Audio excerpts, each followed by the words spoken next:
توخى الوحي عنوانا وشاد من نوره في القلب إيمانا وغذ في السير يبغي العلم ملتمسا أصوله فحباه الله رضوانا علم الشريعة تاج عز لابسه يشدو به ألقا سعدا وجلانا.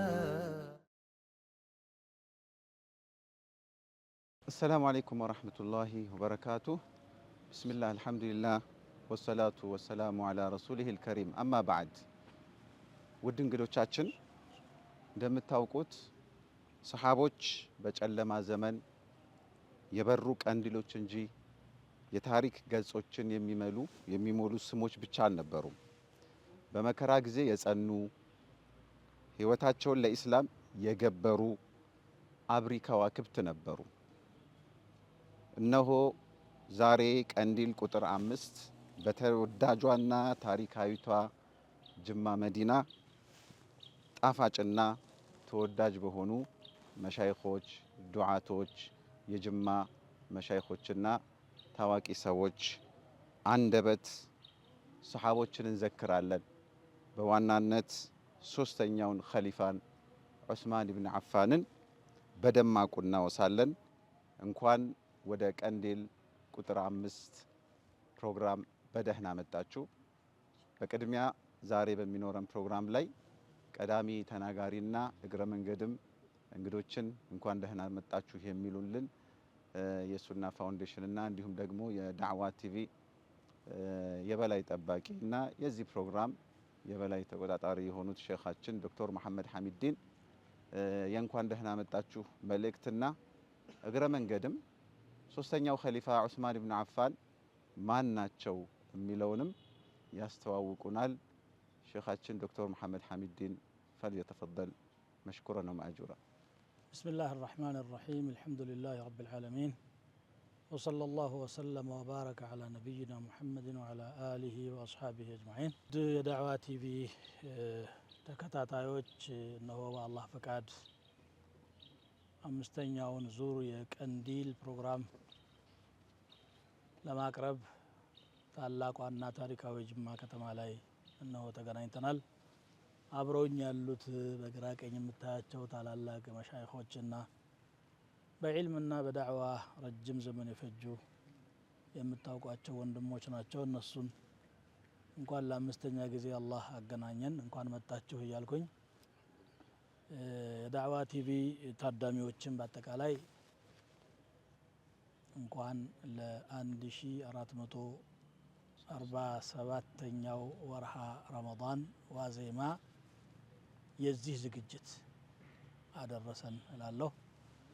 እንግዲህ በየአመቱ እንደምታውቁት የቀንዲል ፕሮግራም አንድ ርዕስ ዙሪያ በተለያየ አቀራረብ መልክ እውቀትን ለማስረጽ ታቅዶ የሚሰራ ፕሮግራም ነው። የመጀመሪያው አመት ላይ በዕልም ዙሪያ ነበረ መላ ፕሮግራሞቹ ሲያጠነጥኑ የነበሩት። ሁለተኛው ላይ የነብዩ ሰለላሁ ዐለይሂ ወሰለም የህይወት ታሪክ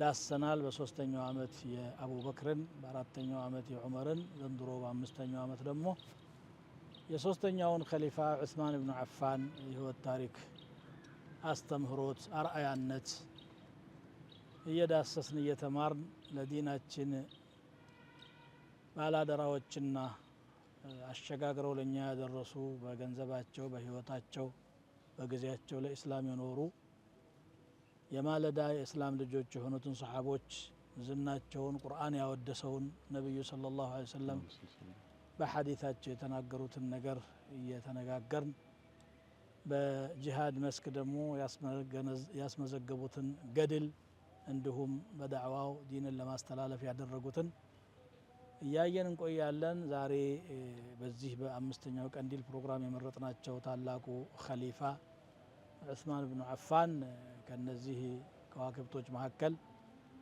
ከዋነኞቹ የሚቆጠሩ ናቸው። በጀነት ከተበሰሩ 10 ሰሃቦች አንዱ ናቸው።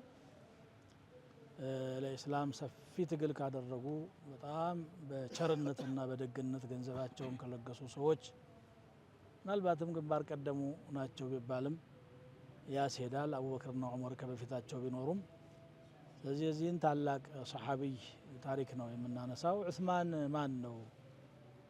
ዑስማን እብኑ ዓፋን ابن أبي العاص ابن عبد شمس ابن عبد مناف ابن قصي ابن كلاب القرشي الأموي تبلو يتاوقالو أموي يتبالوت ودا آياتاتشو أمية بن عبد الشمس بما استقاتنو قرشي يتبالوت انقدي كقريش كوانو የሚቆጠር ናቸው። አብድ መናፍ ዘር ስለሆኑ ነብዩ ሰለላሁ ዐለይሂ ወሰለም ጋራ በአባታቸው በኩል አብዱ መናፍ ላይ ይገናኛሉ። በእናታቸው ደግሞ የዑስማን እናት አርዋ ቢንቱ ኩረይዝ ኢብኒ ረቢዐተ ኢብኒ ሐቢብ ኢብኒ አብድ መናፍ ትባላለች። እናቷ ደግሞ የዑስማን የእናታቸው እናት ማለት ነው የአብዱል ሙጠሊብ ልጅ ናት። የነብዩ ሰለላሁ ዐለይሂ ወሰለም አክስት ማለት ነው። እንግዲህ ረሱል ጋር ሰለላሁ ዐለይሂ ወሰለም በእናታቸው አባትም ቅርብ ናቸው። በአባታቸው አብድ መናፍ ላይ ይገናኛሉ። የእናታቸው እናት ደግሞ የረሱል ሰለላሁ ዐለይሂ ወሰለም አክስት ናት። የአብዱል ሙጠሊብ ውስጥ ከገቡ ሀሽምይም ናቸው ማለት ነው። በአንድ በኩል የአርዋ እናት የሀሽም ዘር ስለሆነች ማለት ነው። ስለዚህ በሁሉም አቅጣጫ ከረሱል ሰለላሁ ዐለይሂ ወሰለም ጋር ግንኙነት ያላቸው በእስልምና ደግሞ ከልጅነታቸው ጀምሮ የእስልምና ዳዕዋ ጥሪው ከተጀመረ ውለው ሳያድሩ ማለዳ ከተቀላቀሉት ታላላቅ ሰሓቦች ይቆጠራሉ። በኋላም ደግሞ የነብዩን ሰለላሁ ዐለይሂ ወሰለም ሁለት ሴት ልጆች አንዷ ስትሞት ሌላኛውን ድረዋቸው በታሪክ የሁለት የነብይ ሴት ልጅ በተከታታይ ያገቡ ብቸኛ ሰው ናቸው ተብሎ እስከሚነገርላቸው ድረስ ታላቁን ክብር የተጎናጸፉ ናቸው። ያክስት ልጅ መሆኑንም አግኝተዋል። እንግዲህ አላህ ከሃሽማውያንና ከመናፋውያን ዘር ነው አላህ የፈጠራቸው። ምን አሳቢቂን አልአወሊን በመሆንም እድሉን አግኝተዋል። በአማችነትም ቢሆን ሁለት የማግባት ዙኑረይን ተብሎ ይጠራሉ። የሁለት ብርሃን ባለቤት ማለት ነው። እንደውም ሁለተኛዋ ባለቤታቸው የሞተች ጊዜ ነብዩ ሰለላሁ ዐለይሂ ወሰለም ለው ካነት ዒንደና ሳሊሰቱን ለዘወጅናከሃ ሶስተኛ ሴት ልጅ ብትኖረን እንድርህ ነበር ብለዋቸዋል እስከሚባል ድረስ ነው የተዘገበው። ይሄ ናቸው እንግዲህ ዑስማን ጠቅለል ባለመልኩ ታሪካቸውን ስንዳስስ። የዑስማንን ታሪክ እንግዲህ ማሻይኾች በሰፊው አብረውን ኢንሻአላህ ሱብሓነሁ ወተዓላ ይመለከታሉ። በኋላም ከረሱል ሰለላሁ ዐለይሂ ወሰለም ህልፈት በኋላ በአቡበክርና በዑመር ጊዜ የሁለቱም ቅርብ ደጋፊና ሚኒስትር ሆነው ሲያገለግሉ ከኖሩ በኋላ ለኸሊፋነትም ከታጩ 6 ሰዎች መካከል ዑስማን አንዱ ናቸው። ስለዚህ የሰሓቦች ምርጫ ወደ እሳቸው ስላደላ ከስድስቱ መካከል አንደኛ በመሆን ተመርጠው ሙስሊሞችን ለረጅም ዘመን በመምራትም አሚሩል ሙእሚኒን ተብለዋል። ስለዚህ እሳቸው ምንድን ናቸው? አሚሩል ሙእሚኒን ዑስማን ኢብኑ ዓፋን ዙኑረይኒ ወሳሒቡ ልሂጅረተይኒ ወዘውጁ ልብነተይን። ሁለት ሂጅራም አድርገዋል። አንደኛው ሂጅራ ወደ ሐበሻ ካደረጉ ሰዎች መካከል አንዱ ናቸው። እንግዲህ ዑስማንን ስናነሳ ወደ ሐበሻም ሂጅራ አድርገዋል ብለን ስናስታውስ በታሪካችን ልባችንን ሞልተን ከምንደሰትባቸው ነገሮች አንዱ ነው። ብቻቸውን ሳይሆኑ የረሱል ሰለላሁ ዐለይሂ ወሰለም ባለቤት የሆነችዋ ልጅ የሆነችዋ ሩቅያ ብንቱ ረሱልላህ ሰለላሁ ዐለይሂ ወሰለም ባለቤታቸውን ይዘውም ነው ሂጅራ ያደረጉት። እንግዲህ በሐዲስ እንደመጣው አወሉ በይትን ሃጀረ ፊ ሰቢልላህ በዕደ ሉጥ ወኢብራሂም፣ ከሉጥና ከኢብራሂም በኋላ ሙሉ ቤተሰቡን ይዞ ስደት ያደረገ የመጀመሪያ ቤት ነው የዑስማን ቤት ተብሎ ተነግሮላቸዋል። ወደ ኡስታዝ አብዱሰላም ረሺድ እናመራና ኡስታዝ አብዱሰላም ዑስማን ረዲየላሁ ዐንሁ ነብዩ ሰለላሁ ዐለይሂ ወሰለም ነብይ ሆነው ከመላካቸው በፊት ወይም በጃህልያው ዘመን ምን ላይ ነበሩ፣ አሰላለማቸውስ ምን ይመስል ነበር የሚለውን ከኡስታዝ አብዱሰላም ረሺድ አጠር ባለ መልኩ እንሰማለን። بسم الله الرحمن الرحيم والحمد لله رب العالمين والصلاة والسلام على المبعوث رحمة للعالمين وعلى آله وصحبه أجمعين. عثمان رضي الله عنه تلقوا صحابي سستنيو خليفة كإسلام بفيت ينبراتشو بمهابر سبوزند ينبراتشون بوتا يمياسايو عندند نجروች ለማንሳት ወዳለው ያንን ቦታ እንዲያገኙ ያደረጓቸው ደግሞ ባህሪ ወይም ስብዕና ምን ነበር የሚለውን እና ያይዝና ቀጥሎ ያ ስብዕና ወደ ኢስላም ለመግባት እንዴት መደላድል እንደፈጠረና ድልድይ እንደሆናቸው እንመለከታለን። ዑስማን ረዲየላሁ ዐንሁን በጃሂልያ ወይም በቅድመ ኢስላም የነበራቸውን ቦታ ስናነሳ ነብዩ አለይሂ ሰላቱ ወሰላም በሐዲታቸው ሰዎች በጃሂልያ የነበራቸው መካና ቦታ ያንን ይዘው ከዛ እስልምናን ከጨመሩበትና እስልምናን መገንዘብ ከቻሉ ያ ቦታቸው እንደሚደማመርና ከፍ እንደሚያደርጋቸው በሐዲታቸው ይነግሩናል። ሰሒህ ሙስሊም ላይ በተዘገበ ሐዲት ምን ይሉናል? الناس معادن ሰዎች ማለት ልክ የተለያየ ምንጭ እንዳላቸው የተፈጥሮ ማዕድን ናቸው አሉ። ከማዓዲን الذهب والفضة ልክ እንደ ወርቅና እንደ ብር እንደ ብረት የተለያዩ የተፈጥሮ ማዕድን የየራሳቸው መደብና የየራሳቸው ምንጭ አላቸው። ሰዎችም እንደዛ ናቸው አሉ። ወደ ሰዎች ሲመልሱት ምን አሉ? خيارهم في الجاهلية خيارهم في الإسلام إذا فقهوا በቅድመ ኢስላም ያሉ የተሻሉ የነበሩ ሰዎች በስብዕናቸው በእውቀታቸው በማህበረሰቡ ውስጥ በነበራቸው ግንኙነት ውስጥ የተሻሉ የነበሩ ሰዎች ወደ ኢስላምም ሲገቡ እስልምናን ከተገነዘቡ የተሻሉ የበለጠ ይሆናሉ ይሉናል። ስለዚህ አንድ ትስስር እንዳለው እንገነዘባለን። ሁለተኛው ደግሞ ያ የተሰጣቸው ቦታ በምን ምክንያት ነው? እነዛ ነገሮች ለሂዳያ ወይም ለመመራት ለመቀናት ምን ያህል አስተዋጽኦ አላቸው የሚለውን ነገር እንመለከትበታለን ማለት ነው። ምክንያቱም አልአኽላቁል ፋዲላ መልካም የሆኑ ስነ ምግባሮች ወልኢስቲቃመቱል ፊጥሪያ ተፈጥሯዊ የሆነ የስብዕና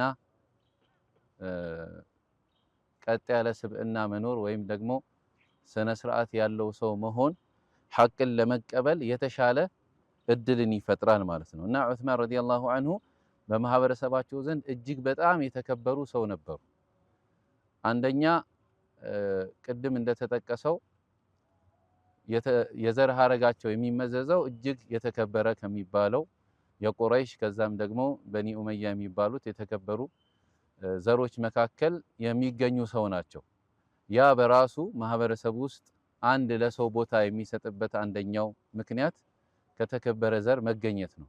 ሌላው ሁለተኛ የሀብታም ልጅ ናቸው። አባታቸው ነጋዴ ነበሩ። እሳቸውም በንግድ ላይ የተሰማሩና ያ ንግድ የተሳካላቸው የተዋጣለት ነጋዴ የሚባሉ ሀብታም ሰው ነበሩ። ይሄም አንዱ በሰዎች ዘንድ ለሰዎች ቦታ የሚሰጡበት ምክንያት ሆኖ እናገኘዋለን። ከዛ ውጪ የግል ስብዕናቸው በሚመለከት ብዙ ሰዎች የሚታለሉባቸው ወይም ኢስላምም ሳይኖር በፊት ያንን የሚፈጽሙ እንደነዚህ አይነት ተግባራትን የሚፈጽሙ ሰዎች ማህበረሰብ ውስጥ ወረድ ያለ ቦታ ይሰጣቸዋል ወይም ደግሞ ስብዕናቸው ቀላል እንደሆነ የሚነገርባቸውን ተግባራት አይፈጽሙም ነበር። ለምሳሌ ዝሙት መስራት የጨዋዎች ባህሪ አይደለም ዑሙመን ማለት ነውና ዝሙት አይፈጽሙም ነበር። ከዛ በተጨማሪ ደግሞ በጣም ስነ ስርዓት ያላቸው ይሉኝታ የሚሰማቸው ሰው ምን ይለኛል ልክ አላህ ምን ይለኛል ነበር ሰው ምን ይለኛል የሰውን ስሜት የሚጠብቁ ይሉኝተኛ ሰው ነበሩ። ከዛ ኸምር የሚባል ነገርም ደግሞ ጠጥተው አያቁም። በፍጹም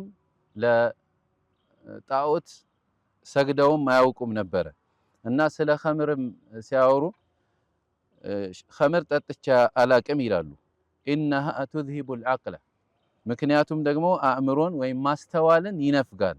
በሚጠጣበት ጊዜ ያለውን ብቻ ውጤት ሳይሆን የሚጠጣ ሰው በአጠቃላይ አስተዋይ ሰው በማህበረሰቡ ዘንድ ቦታ የሚሰጠው ሰው አልነበረም። ይሄ አንድ ትልቅ የሚያሳየን ነገር ምንድነው?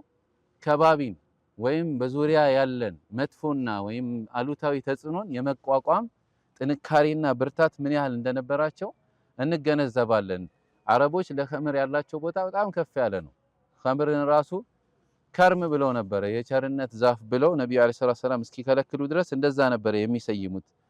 ከኢስላምም በኋላ ራሱ አንዳንድ ሰዎች የዛ ኸምር ምን ያህል ጠንካራ የአንድ የባህሉና ወይም ደግሞ የልምምዳቸው አካል እንደሆነ የሚያሳየው የሚጠጡ ሰዎች ነበሩ በሰሃቦች መካከልም። ከዛም በኋላ ያላቸውን ቦታ በጣም ትልቅ ነበረ።